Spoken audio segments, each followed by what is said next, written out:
Hello and welcome back to Before Our Friends Die. You're joined by me, Kavan. Me, Rash. And we are still joined by our very special guest from last week, Danny Mirza. If you want to know how to supercharge your LinkedIn, we've got the 10 commandments of that last week. So make sure you go ahead and check it out. But for now, you know what this is. We get to know Danny like we get to know all of our guests with our 7 signature questions. First up, Rachel, over to you. Let's go. So this question might throw you off. But who is the richest person in your phone book? You won't need to give names if you don't want to, but it would be nice to know their career, job. Okay, I think I would look at this question from a different lens. Okay. Rich for me is definitely not the person with the most amount of money. Okay. Oh. I think wealth of knowledge is priceless. Okay. I think the richest person, and I would definitely give a shout out to my father. Oh, man. I think I've done 3 masters. He has done 3 masters as well. Smashed I need it. to beat him. I need to do a 4th one. But I think he was the reason I am what I am today. I think his wealth of knowledge is basically makes him the most richest person in my phone book. And I've saved him as Papa. Beautiful, beautiful. Kudos to you, Papa. I think you're the most richest person I know. Love Beautiful. I think that's the second time someone's answered it like that now. Do you know what? I think the one you're thinking of is they talked about richness and wealth of spirit. But I mean, the context of not money. Yeah, not money. Yeah, for sure. Because we question it as, we assume always money, rich and everything. Materialistic stuff. Yeah. But yeah, good answer, man. Shout out to your dad. 3 masters, just out of interest. What are they in? Yeah. So I've done an MBA, which is proper business, MBA in marketing, and then did a MA in human resources, HR. Okay. CIPD level 7. I'm an HR consultant as well. Then I did my 3rd master's in social innovation, MSc in social innovation. So yeah, 3 masters. Might do a 4th one, but my wife would hate me. To kill me. I do all-nighters. That's the problem. Because I don't, me being chaotic, I don't do my assignments well in advance. I just do it one last night, all-nighter, and she's like, why are you up? Your students watching this now, like... Yeah, do all-nighters if you can. I love that. I love the pressure. That was me. I love the that pressure. I love the adrenaline rush when you get it. The closest I have gone to submitting an assignment was 3 minutes. Anything could have gone wrong. Let me share a story if I'm allowed to. Go for it, Such a cool story, and students don't do it, but I think you could do it. And, which is, it was my dissertation. Yeah. I messed it up. I messed the time. I thought the dissertation, the deadline was maybe the 12 a.m. of the particular day, of the last day. It was 12 p.m. So it was noon when I had to submit, and I had the final touches on my dissertation still left. I was like, what to do? A very weird thing, and I'm saying this live now, which is, so there's something, a resource online, which is called PDF Corruptor. Okay. I've never heard of So, you need to upload your, dissertation as a PDF. I think I know what you did. Turn it in, right? So what I did was I uploaded my dissertation to PDF Corruptor. The PDF got it corrupted. So what happens is it's a fine PDF. It gets uploaded. It's just that it cannot be opened up by somebody. And went to, turn it in, accepted, it's fine. And I wanted more time. And it was it was a Friday. So they got back to me on Wednesday when some person opened it up. Oh, Danny, the file got corrupted. I'm like, really? Oh my God, I put in so much effort in it. I'll send you the new one. But that time, That is amazing. I wish I knew you on Sorry that. to my Lancaster teachers, but Lancaster University, that's what I did. Smashed it. That is... Well, listen, at the end of the day, last week, Danny gave you 10 tips on how to supercharge your LinkedIn. And this week, you just got a smashing tip on how to buy yourself some more time And beat the system. and beat the system. Definitely. That's the person I am, beating system. Oh, I wish I knew that. Would have got a couple of extra days on my side. Yeah, I could have bought myself a couple more hours, please. Second question. Who has the most potential that you know? Okay. It's a very broad question. I think because the most potential would be something or someone I'm working with currently because they are more closer to me right now. Okay. So I think let's talk about my work right now because that's where I spend all my time right now. And I just came from my work right now. So I think the person with the most potential right now is my partner in crime, Demi King. I think she works with me in FPL and she has the most potential right now. It's her first careers gig, doesn't look like that. Like proper, the energy that she has. I think she has two ways right now for us to choose. Take the D square way. Even if I leave the job and I'm away somewhere, she could still continue the D squareness. Or she could turn into a proper, very lecturer-oriented academic kind of a careers consultant, where they say, oh, I'm just going to deliver a lecture in the class. Or you could be the other way, say, I'm going to career rocket students to something today. I'm not going for a workshop. I'm going to career rocket students. So she has that option. And I think she is taking the D square way. That's what we're called, Danny D square. I think that's the way. She has the most potential to become an employability juggernaut in a year's time if she continues that path. Juggernaut. What a word. I was thinking that. Do you know when you first walked in and you mentioned D squared? I was just sitting there like, that's just a brand, isn't it? Like, just a clothing brand. I didn't. Now I know the context. D squared. What's it? The third question: who's the most influential person that you know? Well, I think hands down, it's me. Myself. And I might sound a bit very narcissistic in this, which I am. I'll talk about this later. But I think my innate ability to influence people and students and energize them and motivate them for action, I think that's unparalleled. And I've seen that help me excel in my career.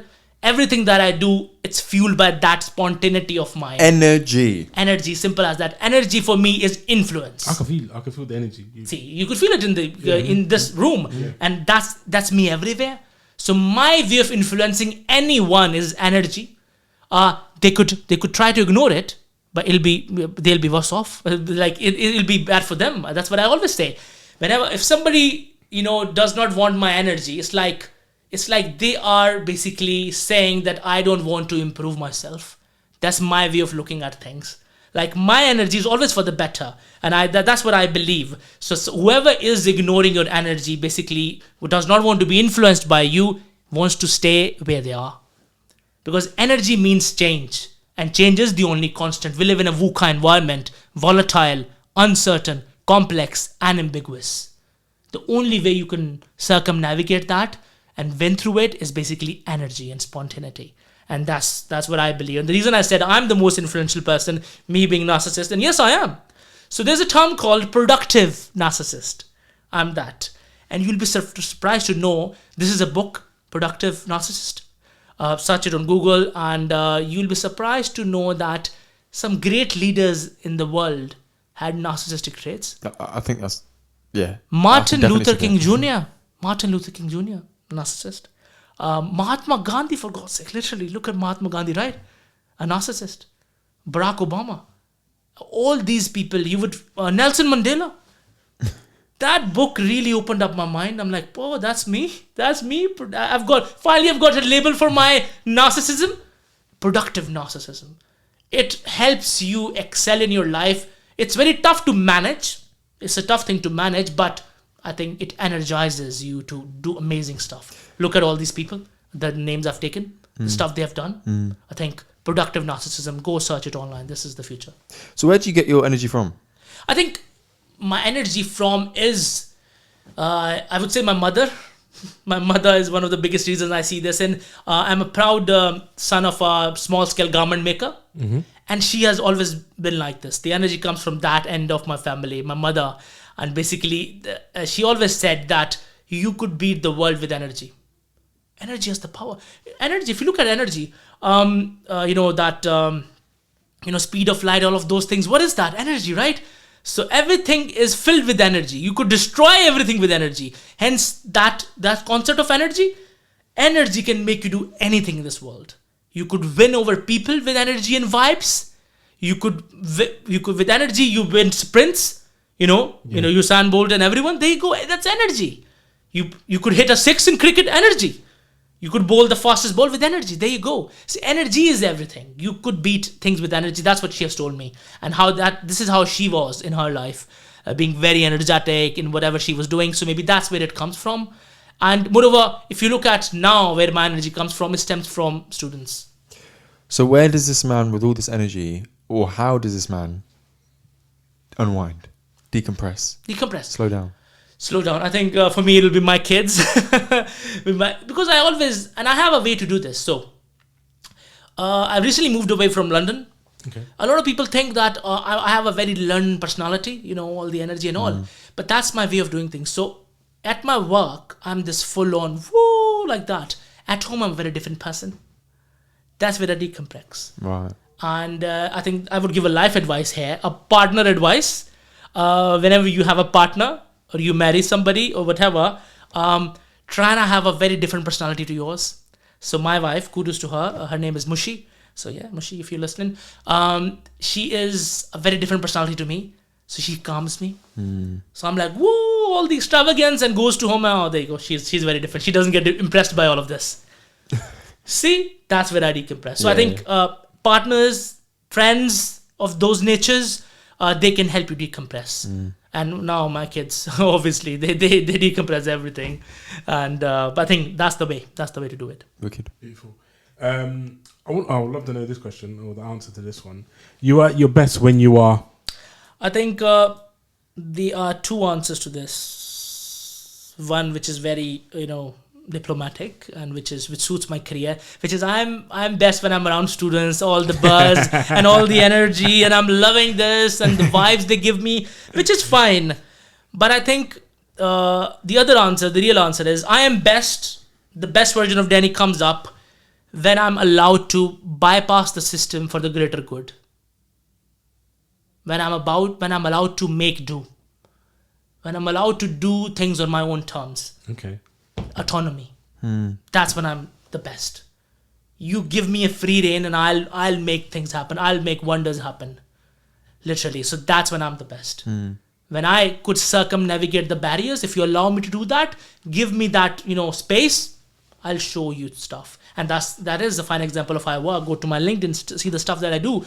Follow some other career consultants anywhere in the UK. They might not even have a cover on their photo, on their profile. They might not have anything to share. They might have been doing a lot of amazing work, but maybe over tens of years or 5 years, they might have done 2 projects or something. Go to my profile, you'll see 5 projects in 6 months. There you go. And that can only happen thanks to my organization. Obviously, they have given me that. So thanks to them. There you go. So whenever I'm allowed to bypass the system and make things work, I think that's when I'm doing the best. So it's like a shout out and a request to everyone who's working with me. Make that happen. So what is it about the system that requires you to bypass it? I think the dissonance or the mismatch of energy and higher education. Again, higher education is very rigid, irrespective of your post-92 university or if you're a Russell group. It is a very rigid, a very slow industry. If you want to change one thing in a course, it would require 2 years. 2 years for 2 years for one small assignment to change. So this is too slow as compared to the industry. We are sending students to the corporate sector with this preparation or this speed. Hence, this is the reason I'm in careers, basically. So I think that's the biggest reason. This mismatch of energy. So I need to bypass that because I'll be wasting my time here or anywhere I'm working if I'm not allowed to do the best I can. Hence, that's the reason I need to bypass the system. Because if bypassing the system can help me do my job better, let it be. Let's allow that to happen. So I think this is the biggest advice to any organization, any employee, anywhere. I think status quo, challenge it. Norms, change them. Ways of working, heuristics, rule of thumb, break the thumb. Powerful. Make your own thing wherever you go and work, and you'll be happy. Simple. Next question. One thing you never regret doing? Okay, Break your one thing I'll never regret doing. That's a tough one.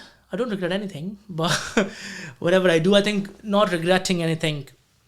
Again, talks about the last point I said. I think I'm very unapologetic, so I don't regret being unapologetic in my way of working. My way of working is very weird. This is who I am.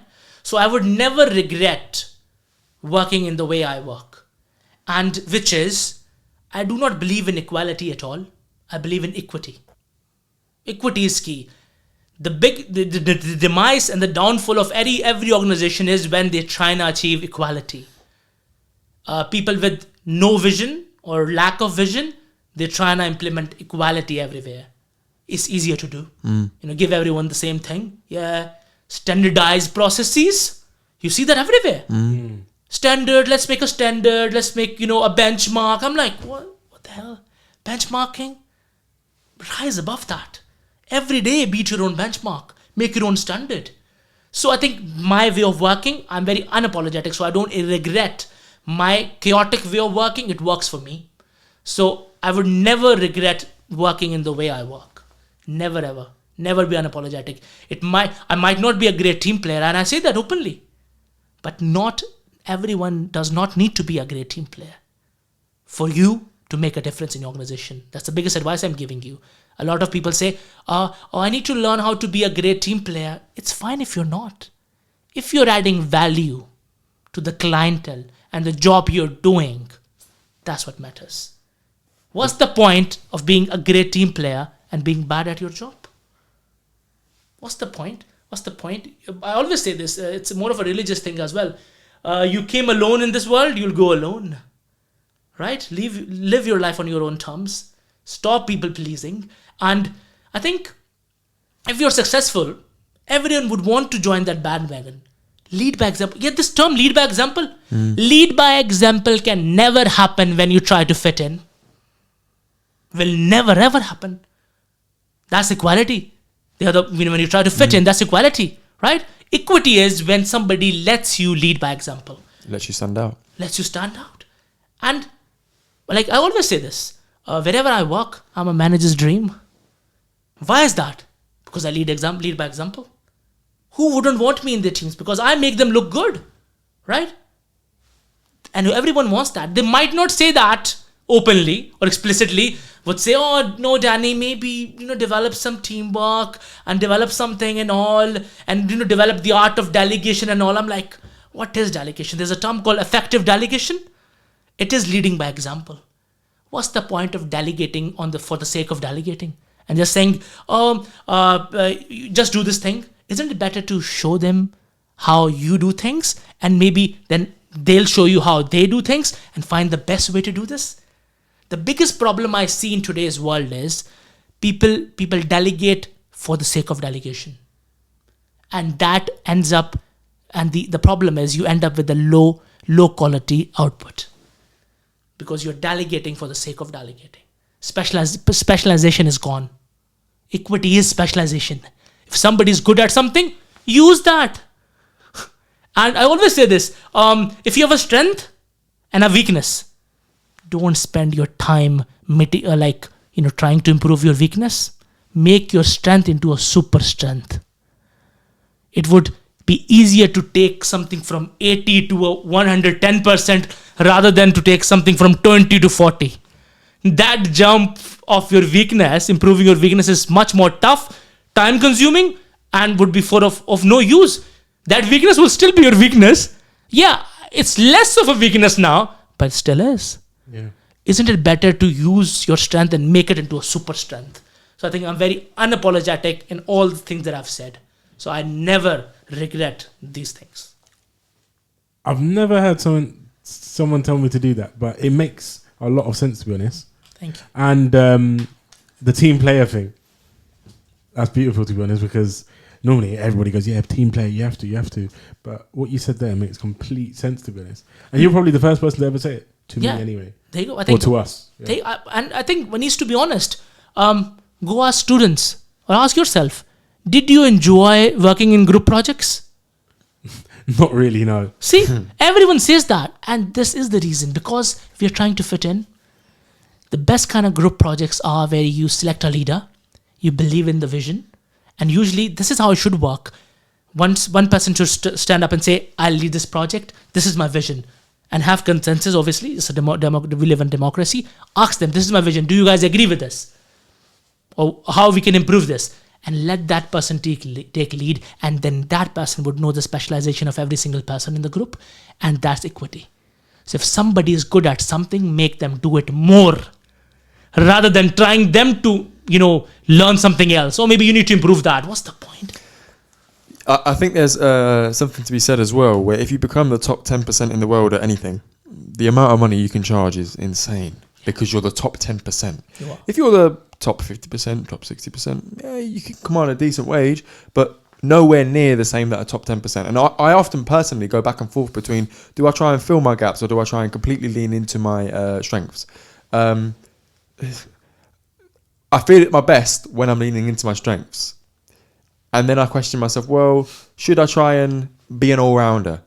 And ultimately, you know, these conversations influence it as well. I'm probably not a great all-rounder, but I'm good at what I'm great at what I'm good at. There you go. Yeah. I think I usually use this phrase. You must have heard this phrase, the jack of all trades. Yeah. Yeah. I've changed it a bit.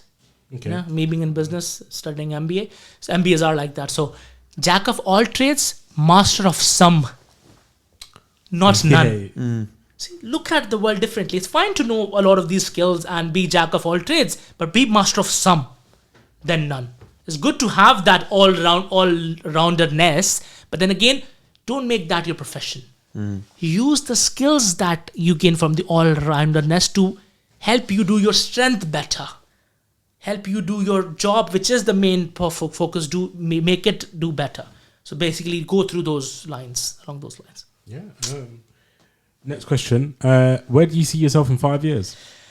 Okay. About 3 jobs in. Definitely. Yeah, 3 more jobs. But Northampton Uni looks scared right now.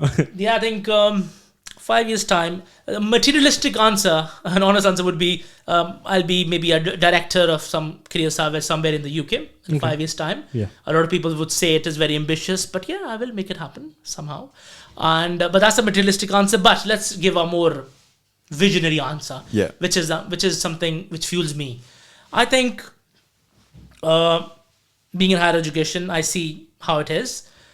I need to make careers and employability cool. That's where you see me in 5 years.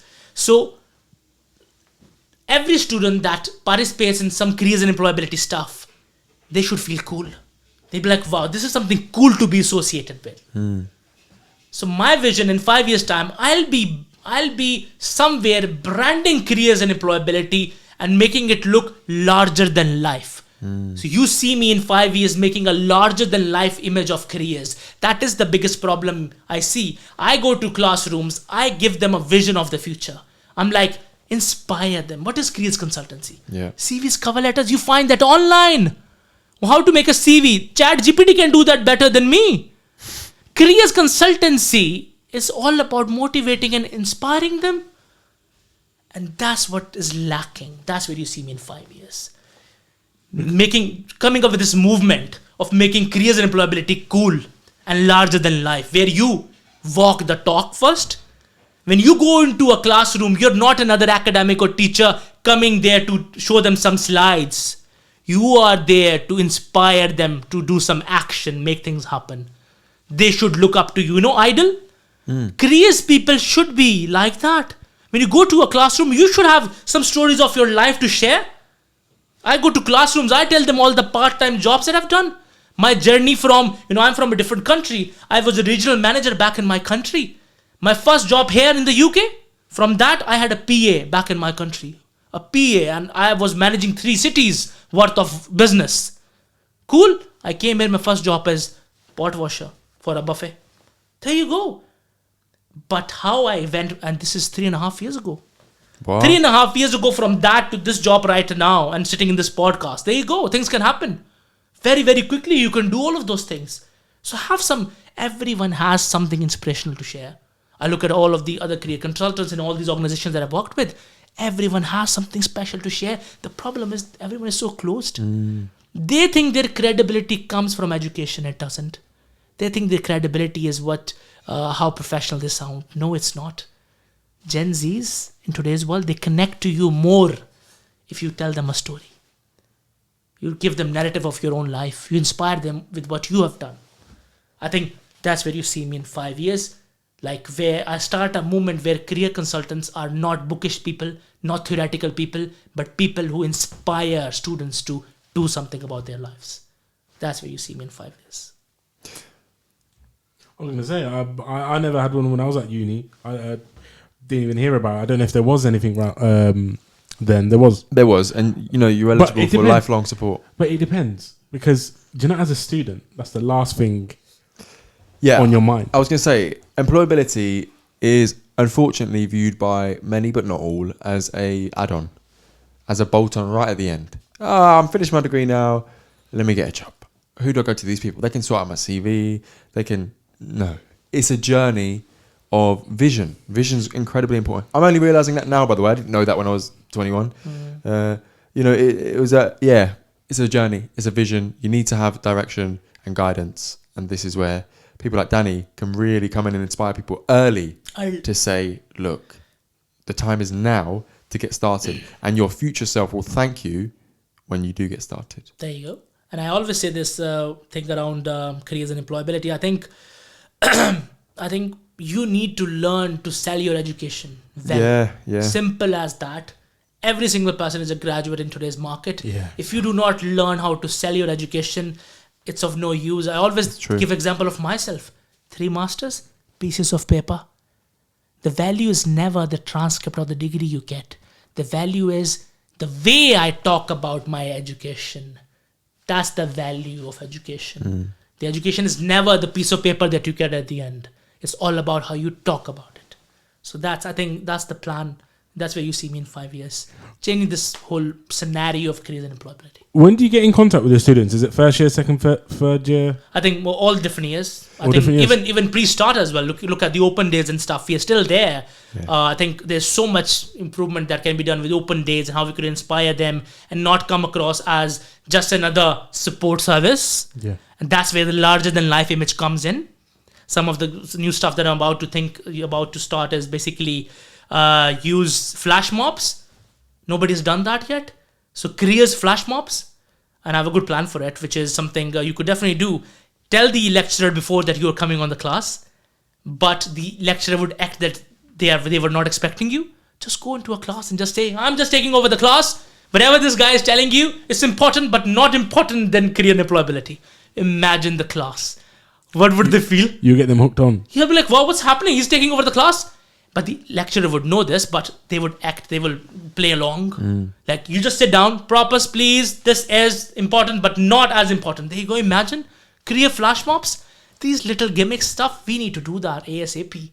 Otherwise, we'll lose Gen Zs. I think the previous generations, they still used to consider careers and employability something. And right now, because this Gen Z this generation, is into self-help, so they will help themselves. This career stuff, I think, if they see all the stuff that we do is online, they'll help themselves. So I think that's where you need to bring larger than life image. That being associated with careers, you're getting something much more. You're getting that energy to rock your world and your career. I think that's where it's headed. So we need to come across as some good idols they can look up to. So that's where you see myself. Yeah, and the last question I've got, what would you tell yourself what you know now 10 years ago? Oh, I think this will be the smallest answer. I'll be like, keep doing what you're doing. You're on the right track. Thank you. That's what we pretty much said as well, didn't we? Yeah, don't stress. Don't stress. I wouldn't change anything. Everything works out. I wouldn't change anything. I would be like, just do what you're doing. Just do what you're doing. I think... Because I never regret anything. Whatever I did 10 years ago, I think I was on the right path. Because everything that you do, even if you lose or even if you don't do it right, you are learning. I would never replace my learning with successes. Never ever. Cherish your failures and then you'll become successful.